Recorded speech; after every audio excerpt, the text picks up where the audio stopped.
Hello everyone, welcome back to pink life. आप सब लोग कैसे हैं? आशा करती हूँ कि आप सब लोग अच्छे होंगे और पढ़ाई कर रहे होंगे। तो आज के इस वीडियो में हम मैथ बिल्कुल बेसिक से स्टार्ट करने जा रहे हैं। तो आज के सबसे पहले देखेंगे नंबर सिस्टम क्या है। तो शुरू करते हैं नंबर सिस्टम के बारे में। अब हम देखते हैं नंबर सिस्टम क्या है। संख्याओं की गणना जो भी की जाती है उसे हम नंबर सिस्टम कहते हैं। फर्स्ट है इसमें रियल नंबर, सेकंड है इमेजिनरी नंबर। तो नंबर सिस्टम की दो शाखाएं हैं, पहला की रियल नंबर, दूसरा इमेजिनरी नंबर। रियल नंबर की भी दो शाखाएं हैं और इमेजिनरी नंबर की कोई भी शाखा नहीं है। रियल नंबर की कौन कौन सी दो शाखा है? रेशनल नंबर और इरेशनल नंबर। रेशनल नंबर की 3 शाखाएं हैं और इरेशनल नंबर की कोई भी शाखा नहीं है। तो रेशनल नंबर की कौन सी 3 शाखाएं हैं? Natural number, whole number, integer number. Natural number यानी कि प्राकृतिक संख्याएं, होल नंबर यानी कि पूर्ण संख्याएं, इंटीजर नंबर पूर्णांक संख्याएं।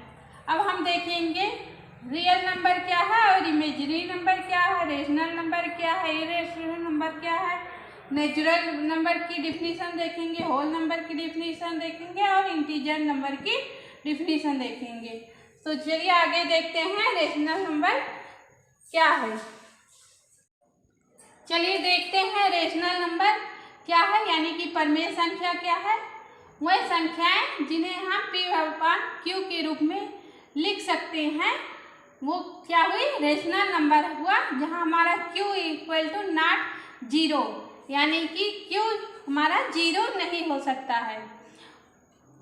तो इसके एग्जाम्पल देखते हैं। 3/4, 3/4 हमारा क्या हुआ? रेशनल नंबर हुआ।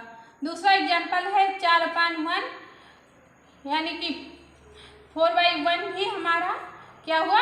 रेशनल नंबर है। क्या 5/0 रेशनल नंबर है? आप बता सकते हैं?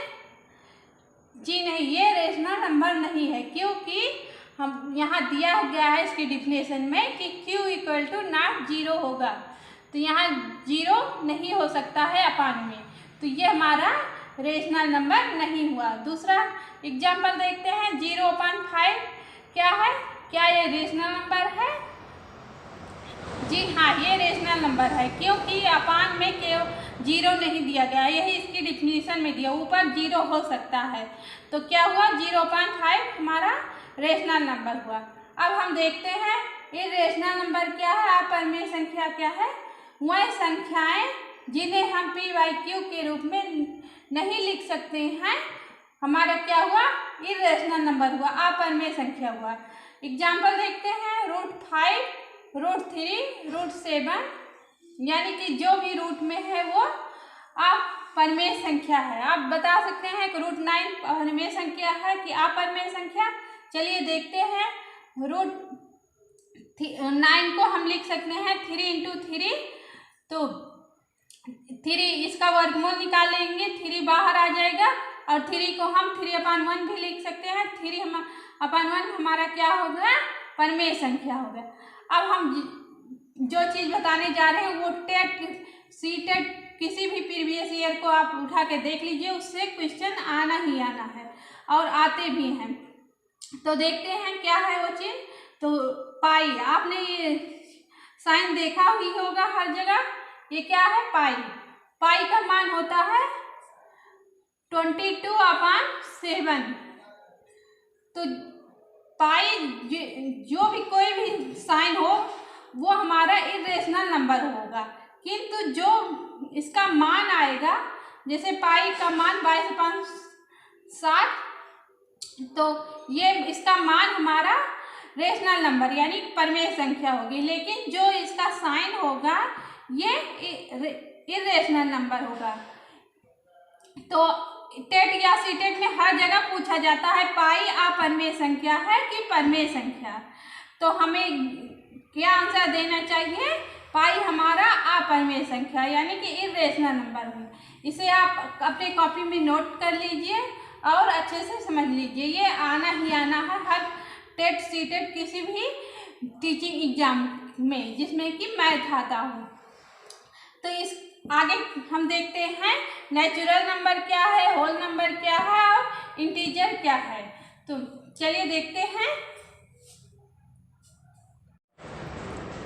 नेचुरल नंबर क्या है? जिनसे हम वस्तुओं की गिनती करते हैं जिन संख्याओं से, वह हमारा नेचुरल नंबर हुआ। जैसे कि हम कोई बैग है हमारे पास तो हम बता पाएंगे कि बैग 2 बैग है, 4 बैग है, 5 बैग है। तो यानी कि 1 से लेकर 1 2 3 4 इनफाइनाइट तक जो भी संख्याएं हैं वो क्या हुई?